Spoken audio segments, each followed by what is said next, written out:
Good morning, everyone. Welcome back to our morning coffee time for Monday, September the 14th. How is everyone this morning?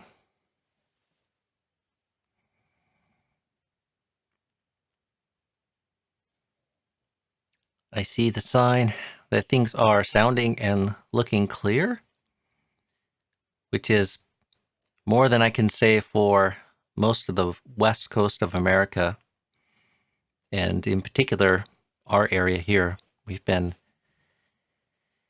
inundated with profound smoky conditions from all the massive fires burning in Oregon and Washington, California, as well as other places. But I think most of our smoke is coming from Oregon and Washington. And we had very, very smoky last couple of days.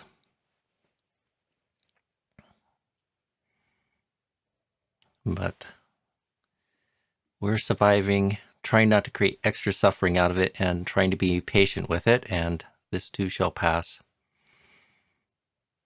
I just got news this morning that we might be waiting another couple days before it passes much.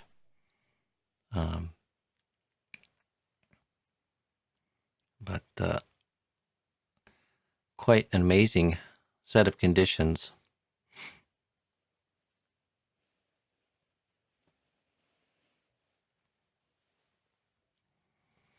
I'm sure in a few days we'll return to breathing fresh air and feel a sense of gratitude for a day or two, hopefully a bit longer. Health and well-being like that tends to get taken for granted pretty quickly. So something like this just does remind one how good it is to breathe clearly and have fresh air.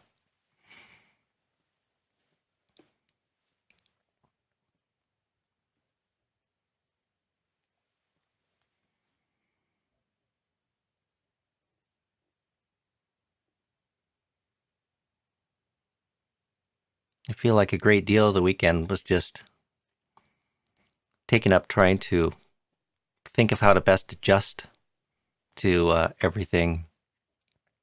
Here we don't have central air or air filters in the house, so make sure not to use the vent fans in the house and in the restrooms, and shut down our heat pump water heater, which sucks air into the house, and do our best to keep the air in our huts and in the house as clean as possible, but still have to rely on wearing masks even indoors for periods of time just to minimize some of the toxic effects. So I've had a bit of a sore mouth and a sore throat, like probably many here in the region, for the last couple of days.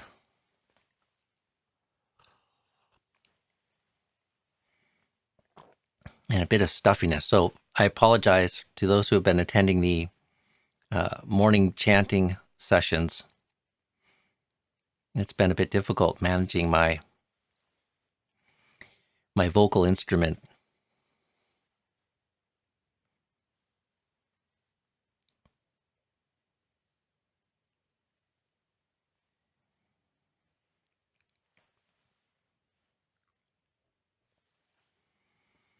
On some level, I've been happy at how little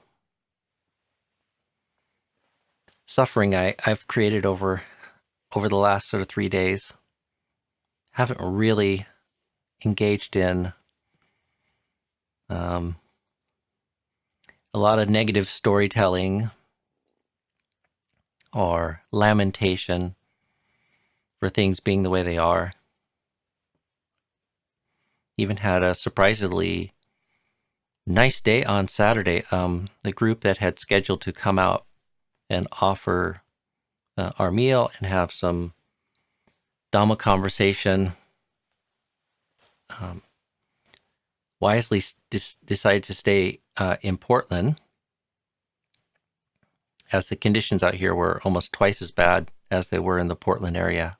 Here specifically in white salmon, it was literally off the charts. The air quality index tops out at about 500, which is extremely hazardous. And there were times that the air meters in our town here were reading close to 900. So I'm not sure if it's doubly hazardous, but it was pretty bad. But even with those numbers, the fact that we had some N95 masks, I was able to go for a walk in the forest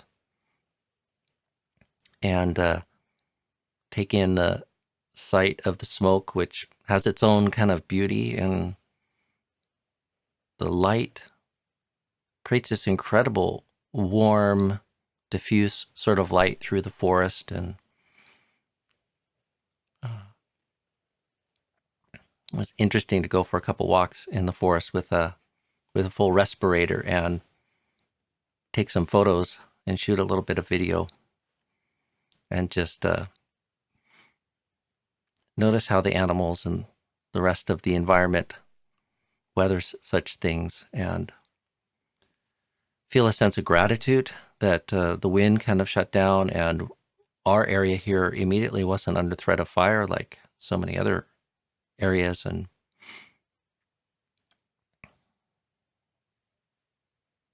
then although the group that was coming to offer the meal, most of them made the very sensible choice to stay home. One person gathered up all the food and brought it out here and offered it to the monks so that we didn't go hungry that day, and then stayed, and we had kind of very nice long conversation out on the deck talking about Dhamma. And after it was all done, I remember talking with Ajahn and saying, it's surprisingly comfortable out here, isn't it? The air temperature was rather nice, and the masks worked rather well.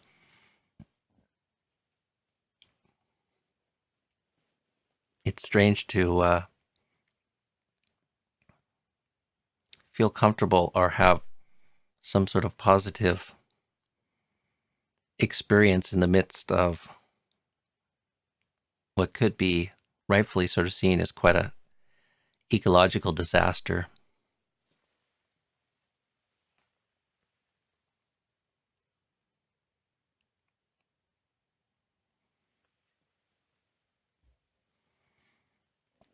It just reminds me the opportunity that exists in growing our ability to skillfully sort of meet the present moment, one breath at a time, one thought at a time, and not create any extra suffering or dukkha, not spinning negative stories, not engaging in woe is me or some sense of lament.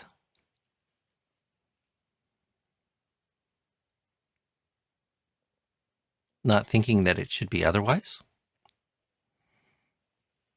Ajahn Kurdama at one point asked me sort of what were the cause of these fires, and they seem to be many. Some human stupidity, some maybe due to long-term forest management policies, some due to weather,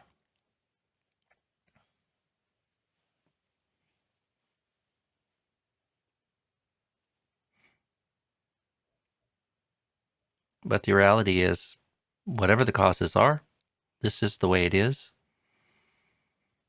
And really, one of the most central and important questions is, what are you going to do about it? And is it worth creating suffering over?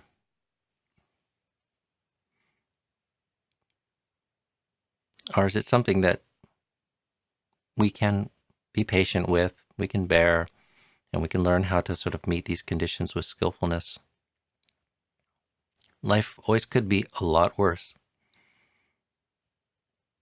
There's still room for care and concern and gratitude, patience. And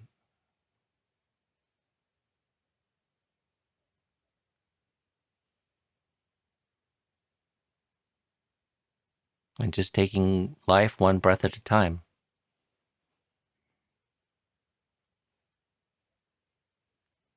With no demands that it be anything other than it is.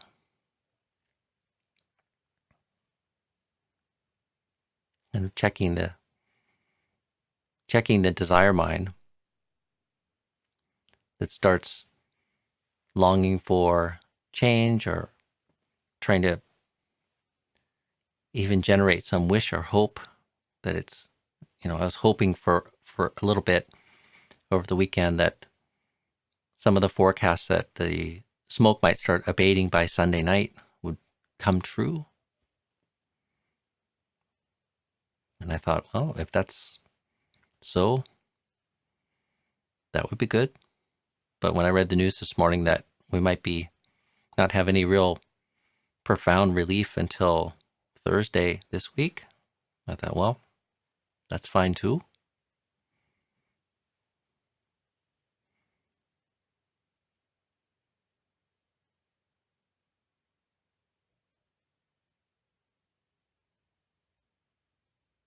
And it really just is amazing as we grow in patience and learn how to skillfully kind of relate to the present moment.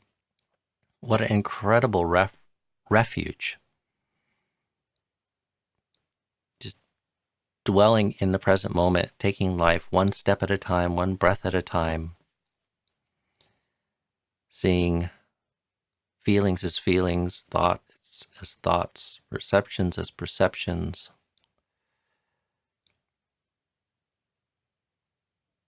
How much more manageable life is. And in particular, the challenging and difficult aspects of a life. There really is so much suffering sort of built up in that space that we create outside of the present moment. That projection between what is and what could be, the ideal and the actual, what we have and what we imagine we would like.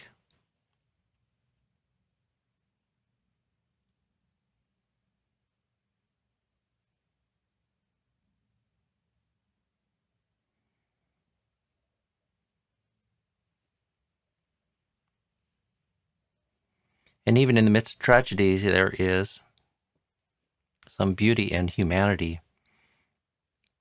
I mean, there has been some real tragedy that people have been experiencing, losing their homes or being driven out of their homes, but also there's all the compassionate response that the rest of humanity makes to try to help ease that pain and meet the need. And even though we don't have any profound needs here, I spent a fair amount of time this weekend fielding calls and emails of concern and offers of help from people all over, friends and supporters from all over. And I was kind of tracking the community in Portland and how people were opening their homes in the Portland area to people that were in need of a place to store some things, or people that were in need of a place to move to should they be evacuated.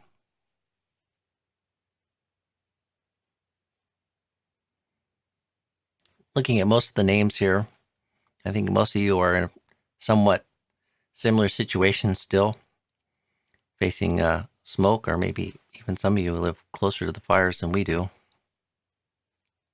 So hopefully this little encouragement to meet the present moment with a sense of patience and skillfulness, refrain from spinning any unskillful stories, and just taking things one breath at a time and exploring the refuge that provides one.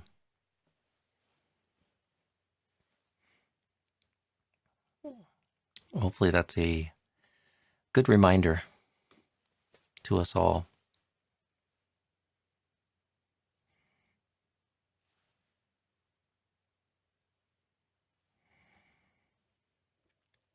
Okay, well, maybe I'll take a few questions, scrolling back to the top, see how everyone's doing today.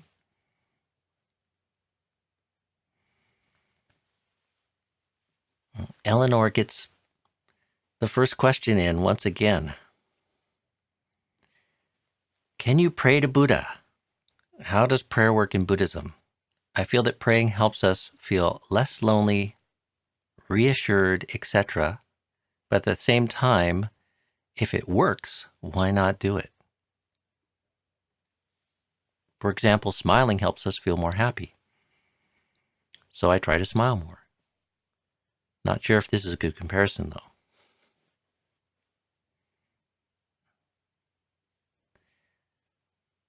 Well, to deal with the last part, that's a reasonable comparison, and yeah, it's interesting. Even if you just push the corners of your mouth up, you can feel it make some sort of change in your mental state.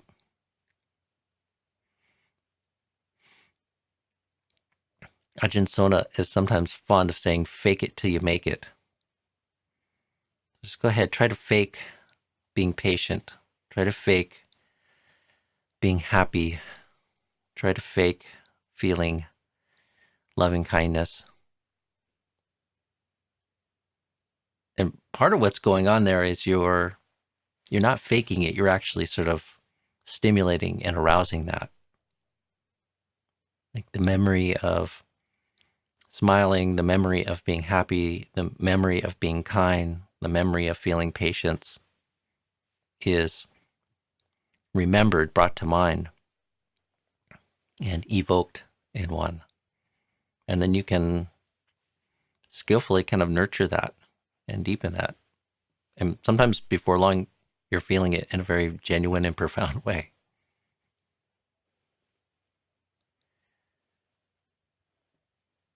So, although we don't talk much about prayer in early Buddhism, Eleanor, certainly later schools of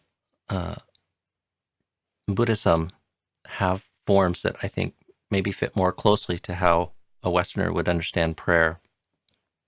There's different types of prayer. Often when I hear the word prayer, though, I think of petitionary prayer, where one is petitioning a deity or God or the Buddha or a bodhisattva for some wish, like a wish for all beings to be happy and at ease, a wish for beings to be safe,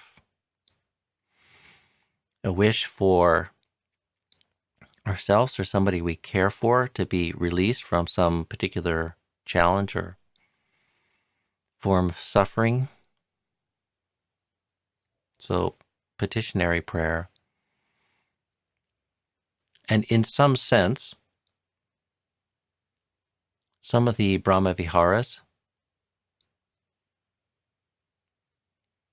and the practice of those, some of the forms of invoking the Brahma Viharas of metta, karuna, mudita, upekkha is somewhat similar to generating that kind of wish. So as long as I define my terms, I'm comfortable considering that as prayer. Like I'm wishing in gladness and in safety, may I be well. May I be free from affliction. May I be free from suffering. May I be safe. May I be happy in myself. Like, these are phrases sometimes that are used to kindle and evoke loving kindness towards self and others. May all my family and friends be well. May they be free from affliction, free from aversion, free from suffering.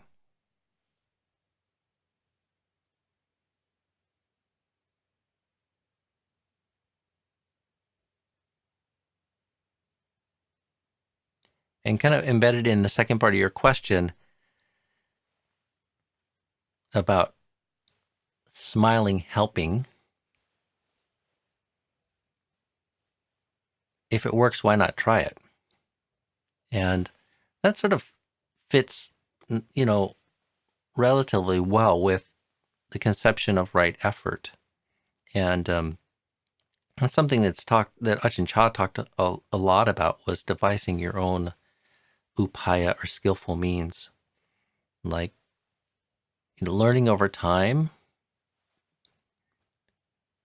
various ways that you can change your mind or put forth effort for the overcoming of hindrances, the overcoming of defilements, the overcoming of negative, unskillful states of mind, and the generation of positive, skillful states of mind. And I think the reason that forms of prayer survive and are practiced so widely in many human societies is because they do contain something of right effort. They do help people resolve negative emotions and states of mind, worry, anxiety, etc., and establish something more skillful in their mind.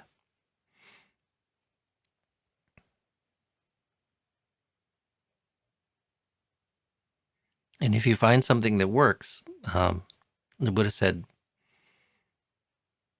make a note of that and make use of that, put that into practice.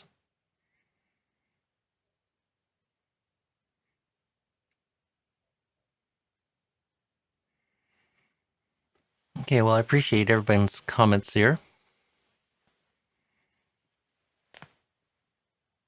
I didn't see any questions embedded in much of that, and but I appreciate everyone's comments. We have one last question from Samrit. I'll take that, and then maybe we'll wrap things up for today. And dear Ajahn, when do metta for others? I think he means when we do metta for others. Does it really help in alleviating their karmic obstacles or suffering, or is it just for our own benefit?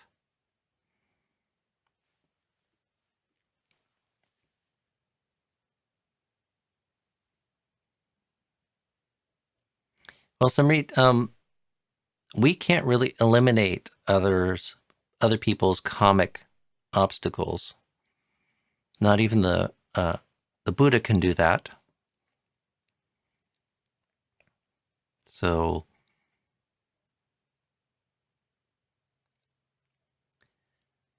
but we can maybe create favorable conditions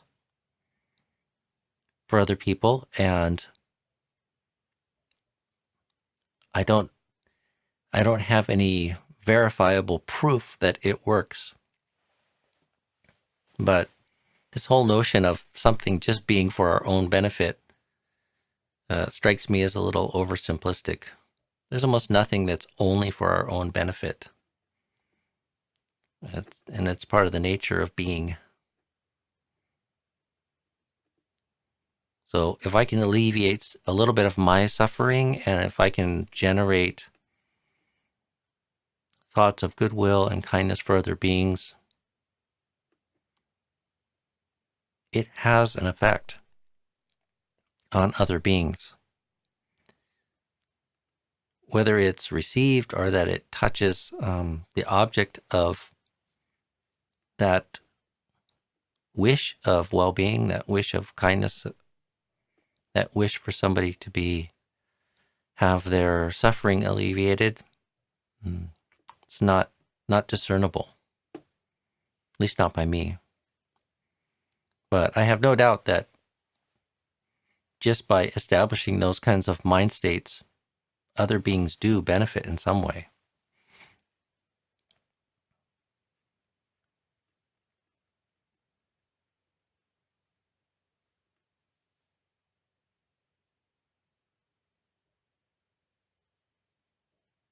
Even if you're just walking down the street and you pass somebody who radiates kindness and ease or something, like they're radiating that out and broadcasting that into the environment, and maybe not in a conscious way, but I think certainly in an unconscious way, beings pick up on that, and it does make a difference. And maybe more importantly, it's nullifying or creating an absence of the tendency to be sending out some negative contribution into those that one's in relationship with or proximity to. And you're strengthening that quality of mind. You're strengthening the muscle of metta or loving kindness so that it's easier and easier to dwell in that place and easier to radiate and share those kinds of emotions with people in the world. So if it's somebody that we have relationship to, you're increasing the likelihood and the chance that next time you're in there in immediate relationship or proximity to them, that you can share that kind of emotional friendliness.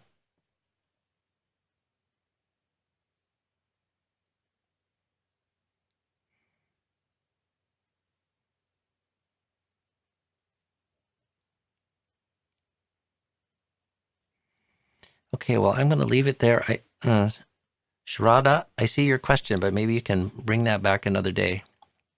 So I'm going to try to keep these, especially today. I have a lot on my plate today, so I'm going to try to keep these morning coffee times to a half hour. So wish you all well, and please join me again tomorrow if you can. And until then, take it one breath at a time. Bye for now.